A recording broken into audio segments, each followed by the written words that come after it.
moving to oneness.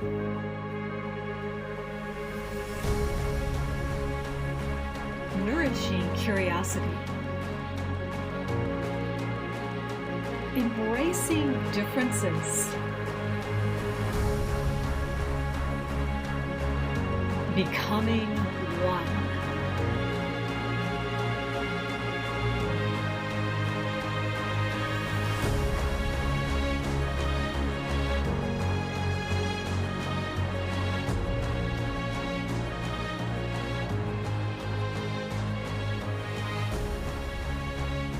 Today it will be airy.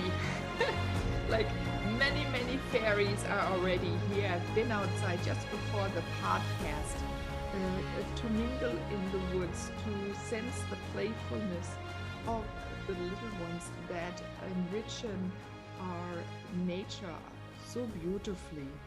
And today I have a fantastic guest that will help you in moving through emotions and being more who you are and let your love exude out. So everyone, welcome to the Moving to Oneness podcast. I'm your host, Meilin Ehlke, sitting in Germany, and I said it is a crispy fall day outside. The sun is shining, setting slowly, and I have also in a little cooler weather, Angela Legh here from Tahoe in New Mexico, and you're also in the mountains, and for you it's morning, and thank you very much for coming onto my podcast. Oh, thank you so much for having me. And I love that you opened it with the fairies, because so many of the old books, that the old fairy tales kind of made this idea that fairies are tricksters. They will mess you up. They're all about creating problems. And what I know of the fairies is that they are the emissaries of love. Ooh. And we really need to rethink how we think about these I don't want to say creatures, but these beings that are in alternate dimensions that we don't really see, but they're there, and we don't want to vilify them. They are actually love. Yes. They are. And I have to say, fairies have been with me a long time. As a little child, I didn't know about it. But as soon as I moved into the shamanic healing and I journeyed, there I was always supported by fairies, and my own healing that I received, even if I went out to get healing for others, for animals or people, they put me into always a space of spinning. And then I also later learned that I'm also like a spiral and spinning girl. And then, suddenly if you look backwards, it's very logical. And then I opened up to them more and more, especially then with more friends that are in the mystical space, and many who do see fairies, and shared with me what I was sensing, that it was true and right. And you also, you sense the fairies and have a good Oh, yes. connection. Share a little bit how that came into your life. So I moved to England in I think it was October of 19, and I lived there for a year, but COVID hit in early March of 20.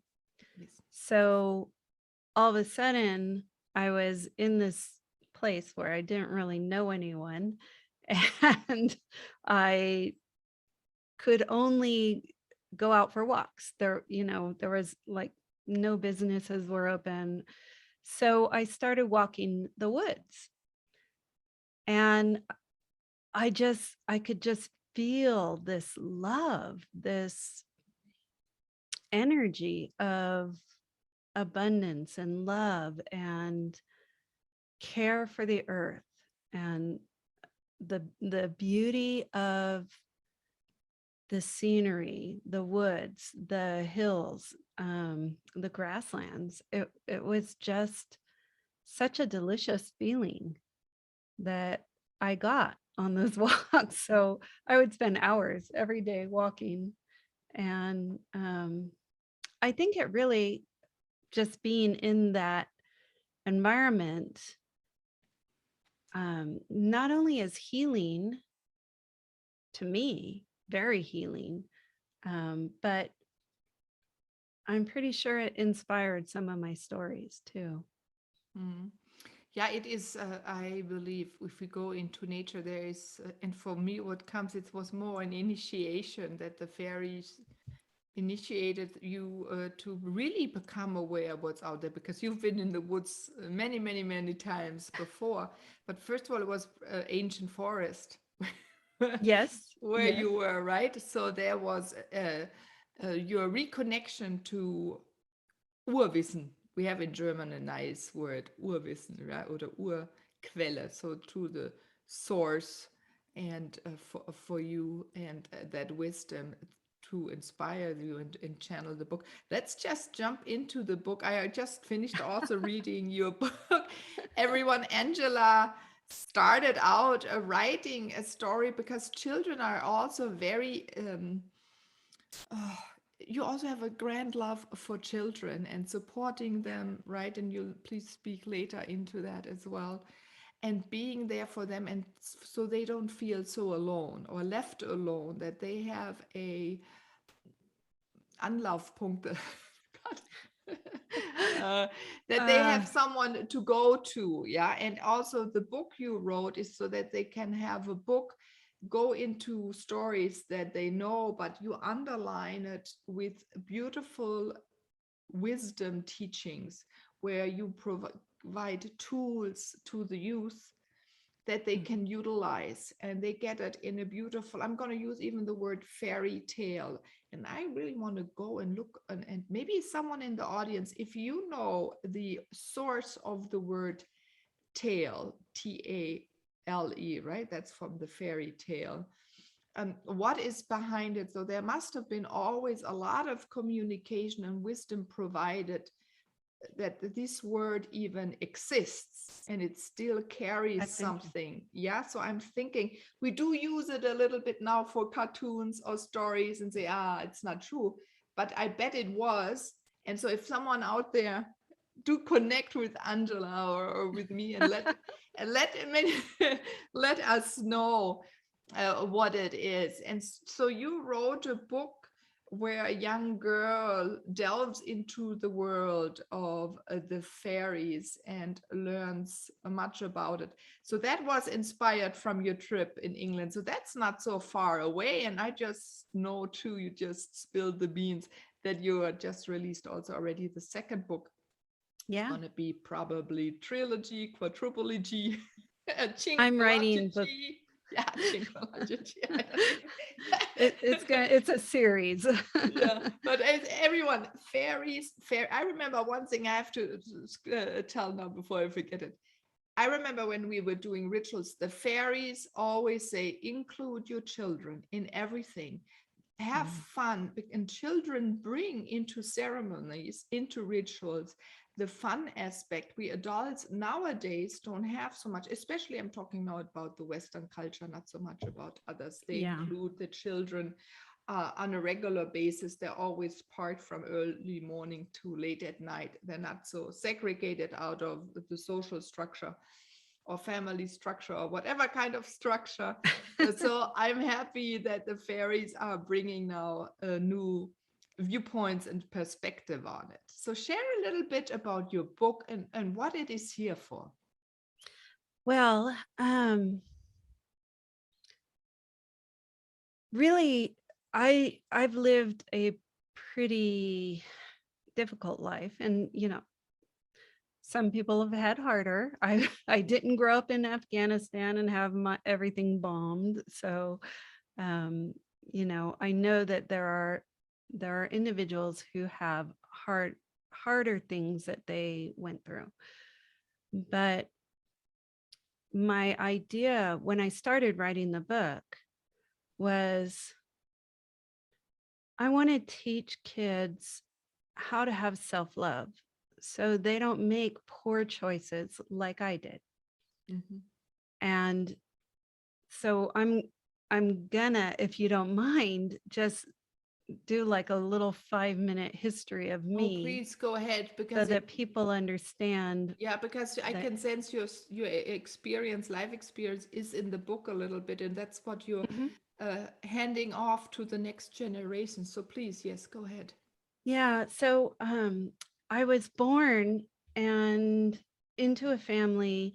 My mom has a lot of angelic energy, and she's a very kind, wonderful person. My father was a very sensitive child, and his father did not approve of him. So his father basically told him he was a loser for all of his life. Mm.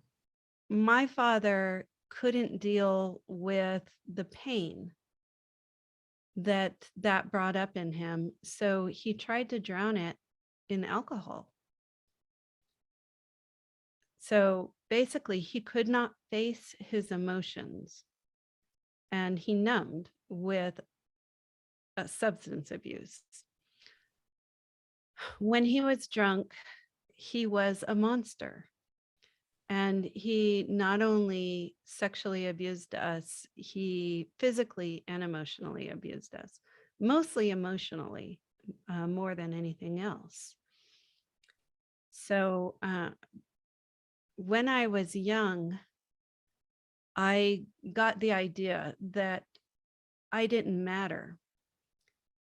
And I decided that anger was really bad and I could not ever be that person. I could never be angry because my dad brought so much anger into the household that I rejected it. And that set me up for my life. So as a young adult, I met a man who had two sides. He was charming and he was angry. And I quickly rejected his angry side. That was something that I could not deal with and could not abide, which led into a pretty toxic relationship because I'm rejecting this piece of him. I was in resistance to his emotion. I also rejected the emotion within me. And he got angry because I rejected this part of him. And we stayed in that relationship for 32 years. He used narcissistic tools. It was emotionally abusive for me. But I also think from where I am now that it was emotionally abusive for him, because to be feeling the rejection of that part of you, our shadow sides, they are part of us. We cannot be whole until we embrace our light and our shadow sides. And so that relationship was very painful for both of us. I did not leave because I didn't want to hurt him. And so basically, I did not put myself and my needs first. I didn't value myself enough to put myself first. So everything I do in my fairy tales is that children value themselves, that they understand the importance of accepting all of their emotions, and that they are then in a space of well-being where they can make empowered choices for their life. I love that. Empowered spaces. Yeah, so they can choose, because we need to choose our way, and as we also choose how we want to create our life. Yeah. We have to choose in any moment, right? There's always choices. And Oh, it very much. over generations was trained out of us. And now you're providing tools in your book that if they don't get it from home, if they don't get it maybe from the teachings it's in school, yeah, every Yeah. school is just so different, every setting is different, and family dynamic is different, that they may find your book and learn it a little themselves in a way, by even observing others, where it makes them think about themselves. You don't go really out there and tell them do this and do that. You bind it, Yeah. weave I it so people say, to flee into the story. Yes. I say I plant seeds. I, it's like I offer a plate of seeds, and they can choose which ones. It's all their choice. Because I firmly believe that we are not here to help each other. When we go into the idea of I'm helping this person, we're putting them in a space of being a lesser being that needs help. And I believe that we are all equally a piece of source, that we are equally souls, and each of our souls has unique gifts that we bring to the world. Um, we all have our own path to follow, and it's not my place to tell anyone what they should do. I can only say, oh, here's a menu of items that you can choose from. I like that, exactly. So it is, I speak sometimes that it's about holding the space, giving an Yeah. embrace, right? That they feel supported, they can be who they are, or feel And the safety of being who they are. And if you feel safe, and I know that also from my experience, and you also probably from yours, we try out new things. We become, or I became, or I become more courageous. And then I try out new things. So if I have people in my life say, go ahead, try, or look at this, or not, but they're there. And then I can be and react the way whatever happens, and they still mhm, take me as I am. And this is very, this is in a way love. This is the loving yes. atmosphere to have, because I can lean back, I can fall, I can run right straight ahead, it depends what it is, or I can cry. I I can think, laugh, scream, I can even be angry sometimes. And this oh, is yes. right. Oh, And this yes. is the nice part in providing the space. And also in a way, I encourage everyone.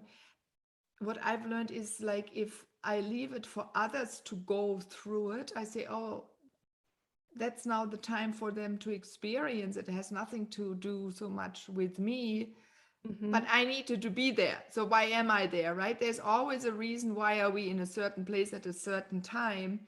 And then just to hold that they can go through and observe what's coming out, and maybe not interrupt them, or and let it out, so it can just dissolve then afterwards, and they can be again who they love to be. And I also see it as seeing everyone in their wholeness, Mhm. and so many of the problems in the world come when we look at each other and don't see the other in their wholeness. So to see someone in their wholeness means that we see the light of God showing in their heart, and that they have access to that light of God. They can choose to be in their wholeness, or they can choose to be reactive. Everything there is no mistake. There is no failure, because we learn from everything and we grow from everything. Mhm, mhm. So I come from a German culture where we're taught a lot and we're being told a lot what to do. And I remember when I've learned from the Native Americans, they observe, they let children try things out. Or I learned, luckily, through a book of a Russian woman, to let my child explore and I follow. Yeah, instead of telling him where to go when we go into the woods, for example. Yeah, so I observe Yeah, him as that's he beautiful. explores the forest. Uh, or when I remember too, I was always so tired. And then she said, just lie down, let the child play around you. When the child is tired, he'll come and sleep with you. And I said, oh my God. So I lowered my bed so I could lay like on the mattress, and he could crawl around. And then that happened. He would crawl up and then sleep with me.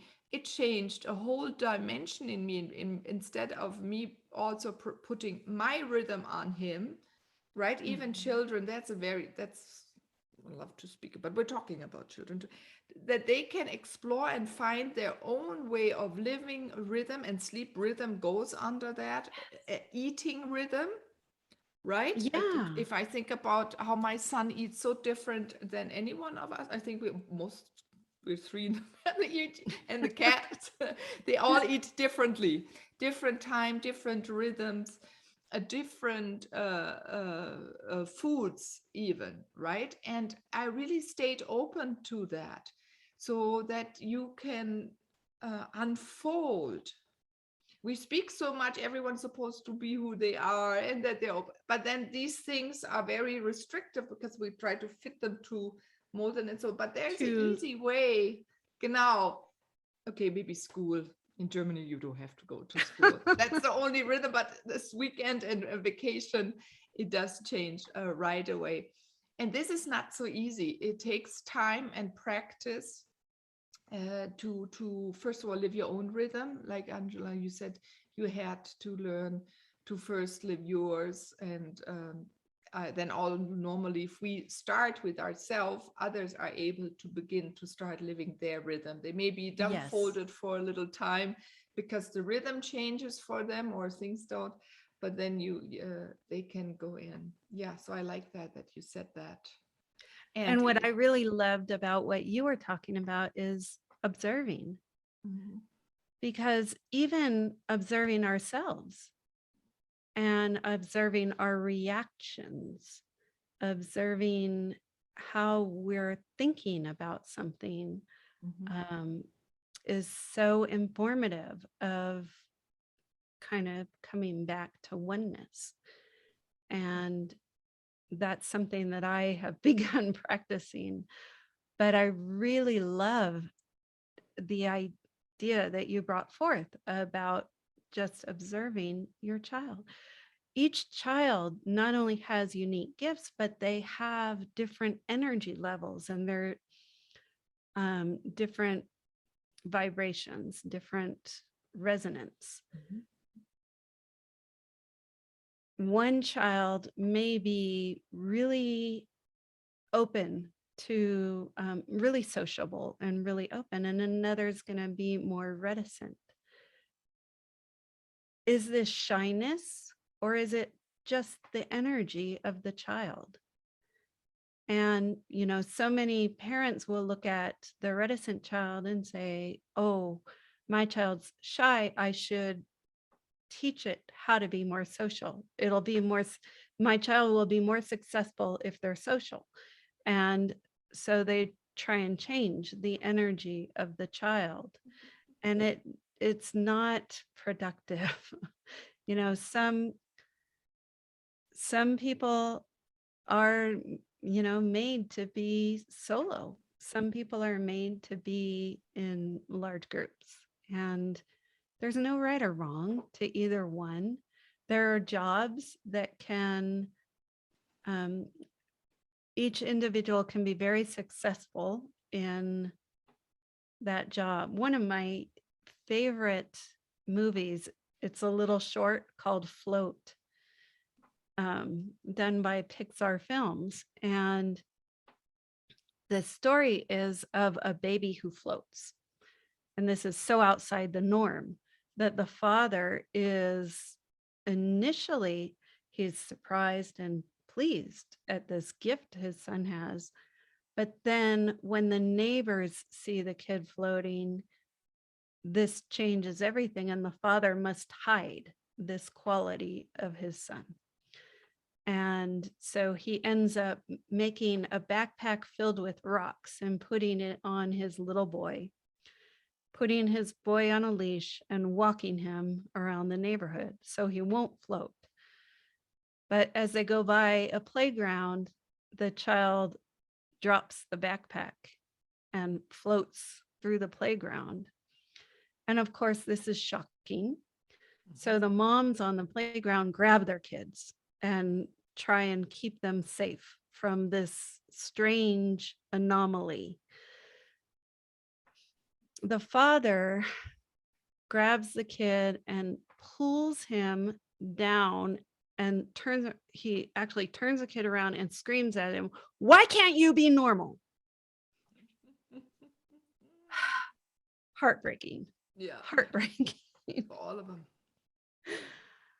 And then the father sees how his words have hurt his child, how his behavior has hurt his child. In his mind, he thought he was keeping his child safe. But in trying to keep his child safe, he was not allowing the child to be who he was. So the father has a change of heart and he gets on a swing. He swings and he lets the child float.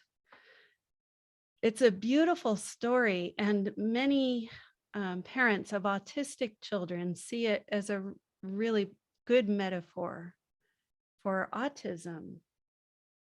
You know, society has these walls and these constrictions of what's okay and what's not okay.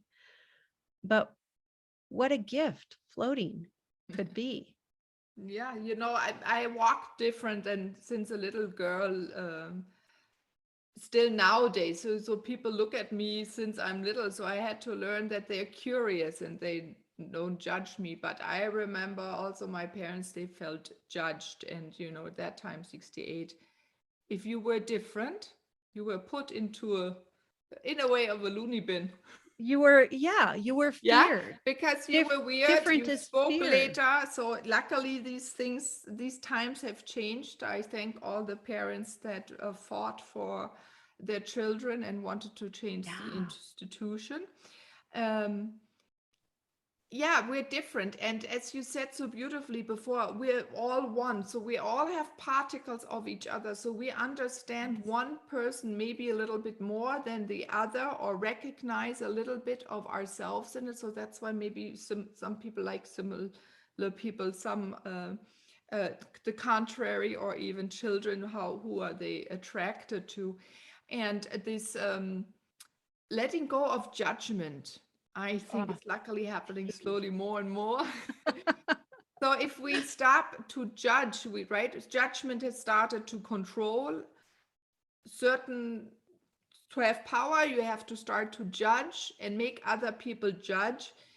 But because this is losing grip, the energies are changing, and we feel the truth that it's not true to judge, right? Many of us, you speak so beautifully about the love. we can love that more and more. And I think what is also nice is in the young generation now, they do less judge each other.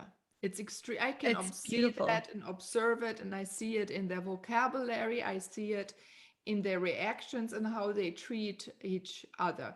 It still comes up, but if I look up, if I compare my parents' generation, they're now all in the Yes. 80s, and then I look at the younger generation, 25 downward, you really can see that there has been a shift and a change, and then it is unstoppable that we're becoming a more flexible to accept each other in the way we are, and also then accept ourselves in the way we are. Mm. Yeah, and you It's share that a little bit. Yeah.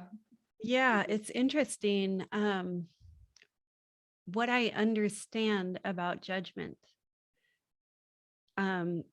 When we are reactive to someone else, they are a mirror for us to see the part of ourselves that we are not in love with. And so anytime we're judging someone else, we are judging ourselves. And we're judging the part of ourselves that is reactive to whatever that person is doing or saying. Often that reaction comes from a hurt we received when we were a child that hasn't, the energy of that pain has not left us. So when we are in judgment, we are being reactive. That reveals, they are a mirror. They are revealing to us that we have this part of ourselves that we can heal by giving it attention. So I think as more and more people become awake, they understand that there's nothing outside of us that is harming us. And that's a really hard statement for people to understand. I lost my house 4 years ago in a terrible wildfire. And I lost everything. I was homeless and I had just whatever I walked out of the house with. I could look at that and I could say, my life is ruined. I am the victim of that fire. Or I can say, what doors did that fire open up for me? What new things came into my life because that fire happened? For me, that fire caused me to go into a deep depression. And in that deep depression, I questioned the meaning of life. And in that line of questioning, I realized that I wasn't loving myself and I needed to leave my marriage. So if the fire didn't happen, I would probably still be subservient and living in emotional pain. And I wouldn't have written my books. The fire had to happen to get me on this path to writing books. Yeah, so it's like you needed a dramatic change a few times. a couple of times, yeah. Yeah, and it's about understanding that the things that happen for us, not to us. And when we have that understanding, they happen for us, we can look to find out, what is my lesson in this? What did I need to pay attention to so that I can move forward? I love those questions, and that is for everyone. moments where you feel alone, question. First of all, also know you're not alone. You've heard there are fairies. No. There's so many other entities around in nature, and go outside and even sitting just, you may not see them or may not. We're always surrounded by many beings. And it was so funny, Angela. I have to interrupt everyone who's not watching the video. If you're listening on the podcast, go maybe to the minutes, I don't know, maybe a half or at this time. While you were speaking, Angela, I was watching, I can see your microphone a little bit, and there are Mhm. three dots over it. While you were speaking before, and you went into, you brought wisdom through before for a second and went into a flickering, and now there are three dots, they went into 4 and 5 dots. So I knew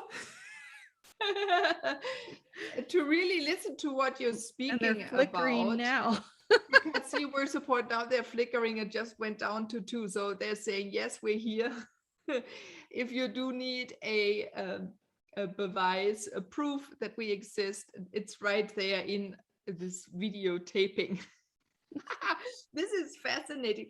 They're so Beautiful. playful, and this is important. So also, if you're outside, everyone, and you think sometimes, wasn't there a little different a moment ago, or why am I looking here right now? Observe that. Or if you go and there's, you see like in the masses, many fairies live around the masses. So take a If time and if take a look you're there. out in nature, hug a tree. Trees carry so much wisdom. True. You can sit down on a rock or lay down on a big rock and just absorb the energy and the wisdom from the rocks. When I go out into nature, I just bring my gratitude. I'm like, oh, this is so beautiful. Thank you. Thank you, fairies, for keeping this beauty. Thank you, fairies, for the love. Thank you, angels. Oh my gosh. Thank you, angels. They're so here, and It's in your name. we don't yeah, we don't realize how much help we really have. But the angels are guiding us. They are whispering in our ears. They're helping us because each and every one of us, we're here on earth right now to be love. Yeah. I'm not talking romantic love. I'm talking about just complete and non-judgmental love. That's what we're here for. And you're emanating that out. If I'm just sitting here and thinking, oh, I feel so calm, I feel so broad, expanded. You emanate this vibration of love, of purity, of truth, of light. Yeah, I had to think about Leah, light, your last names, and also the um, understanding of everything, and this embracing and understanding and listening, right? So exactly what in the angels do, so you won. And again, we are all part of, more of one thing than the other, and there is an angel is not more important, everyone, than you. Oh If no, you're no. And 15 or you're 12 or you're 19, or the youth, and the youth is not more important than an elder person. Do no, we know all we're have here.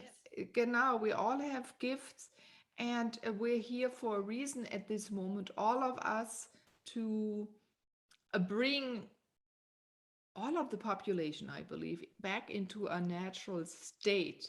And so Mhm. that's why so many beautiful beings are human beings and other beings and entities. We're coming together and noticing that we are all and that we can communicate and collaborate with everything existing in this cosmos. So if I can give you the young one, and it sounds always so funny, but I just love that word.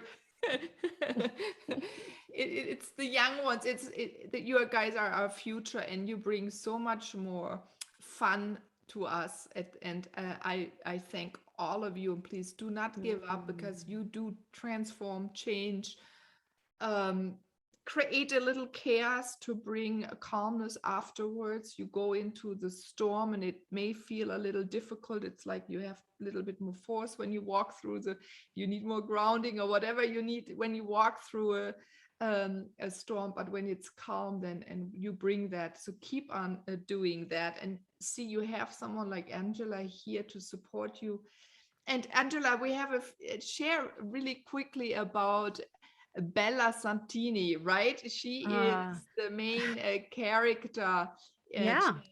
and So Bella Santini in book one is a young girl. She's 14 years old, and she's starting to pull away from her parents. So there's a little bit of conflict. Um, she is reluctantly taken on a camping trip out in nature, which she does appreciate. later, yeah.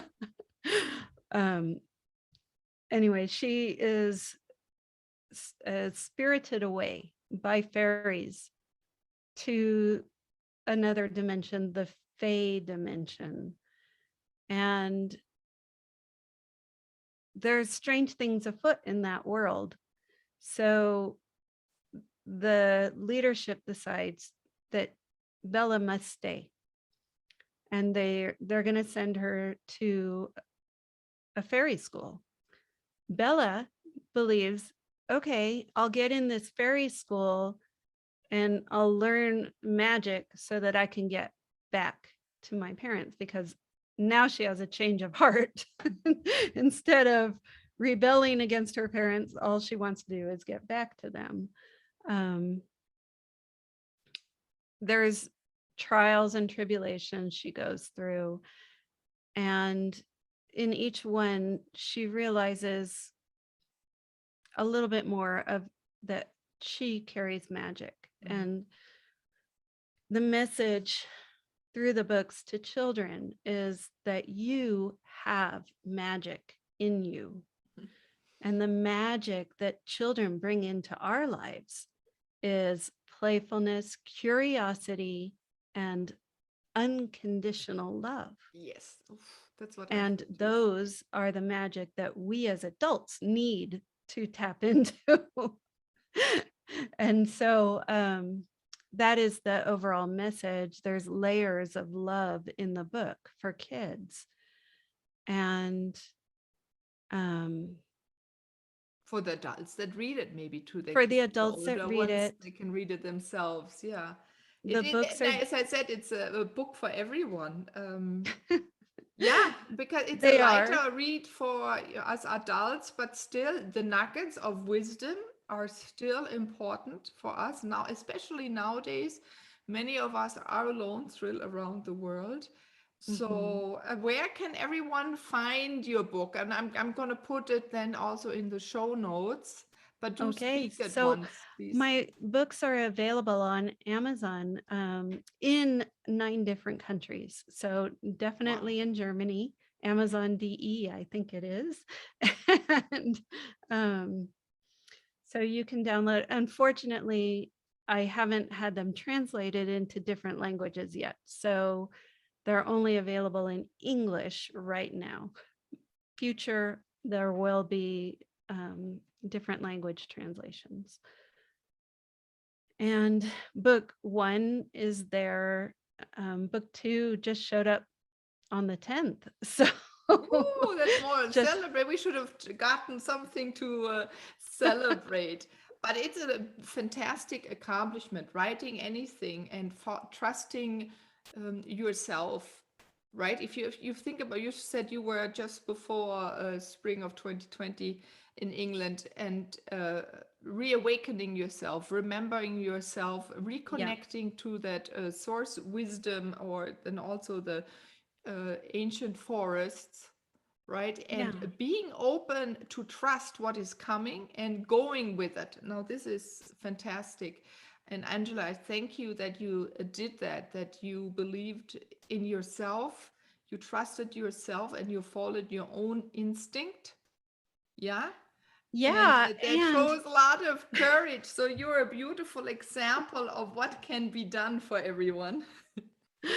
And I want everyone to know that there were times along the way. So in the last 3 years, many a day where I didn't trust myself, many a day where I had severe doubts about, could I do what I'm meant to do?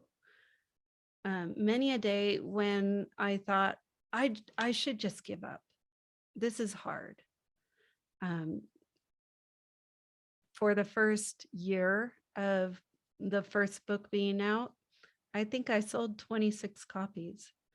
Really hard when I have invested all of my savings into it to, um, bring this to the children and the adults of the world. And the point of saying that is, as we move on our path towards fulfilling our mission, we will hit bumps and we will have pushback and we will have doubts. But underneath it all, every one of us is strong enough. Every one of us has the ability, the Yes. capability to do this. Not specifically writing books, but whatever your mission is supposed to be, you have the capability. And so tapping into that inner strength, that inner trust, even when you're in self-doubt, because there's like two pieces of us. There's the human part of us and there's the soul part of us. And the soul part of us is the one that's strong. And the soul part of us is the one that has all the knowledge and wisdom and abilities. Mm-hmm. And our human is the one with the doubts and the concerns and the fear.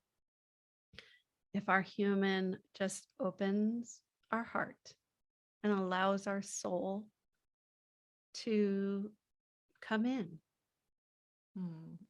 that is when we can let go of that self-doubt.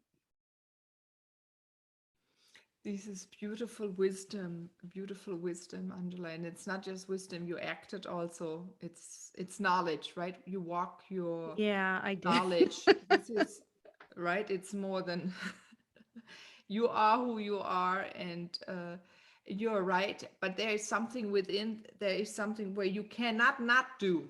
I speak about that often. So Yes. everyone, if you feel you cannot not do, just do it.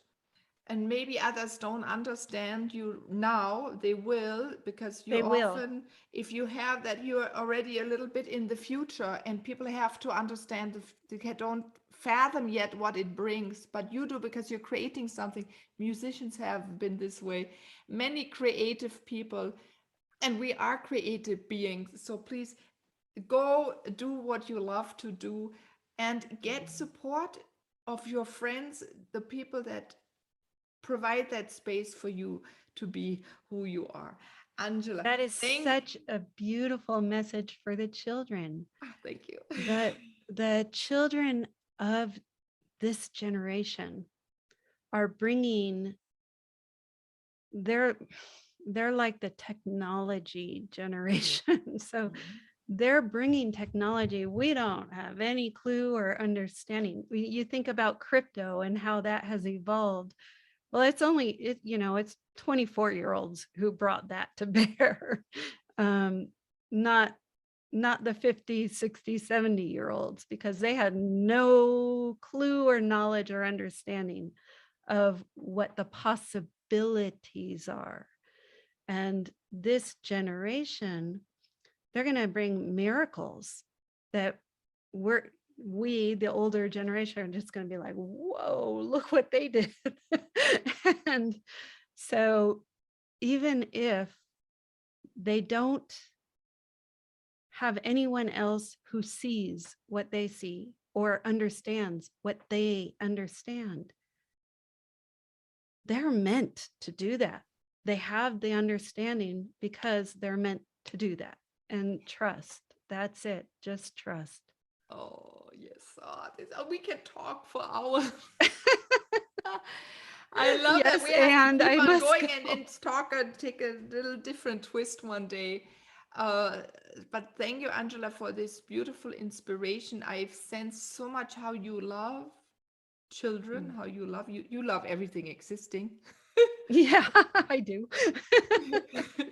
So, and you emanate, as I said before, you emanate that out so beautifully and supportingly. And I thank you a lot for that. And I thank you for your morning time that you spent speaking to all of us, with us, because I still feel the flow of energy that will stay in this podcast for a while in this episode.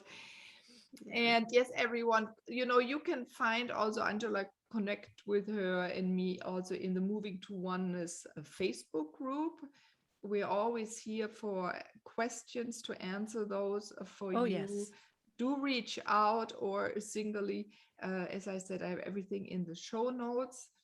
Everyone, build on your desires, on your loved projects, experiment, and don't stop. Sometimes we ourselves can't fathom what comes in the future. Trust yourself that one day you will be understood, and maybe you'll make other people understand. You never know what it is. And I wish you the best, Angela, and I'm saying goodbye to you. I'm Meilin, your host of the Moving to Oneness podcast. Bye-bye, everyone.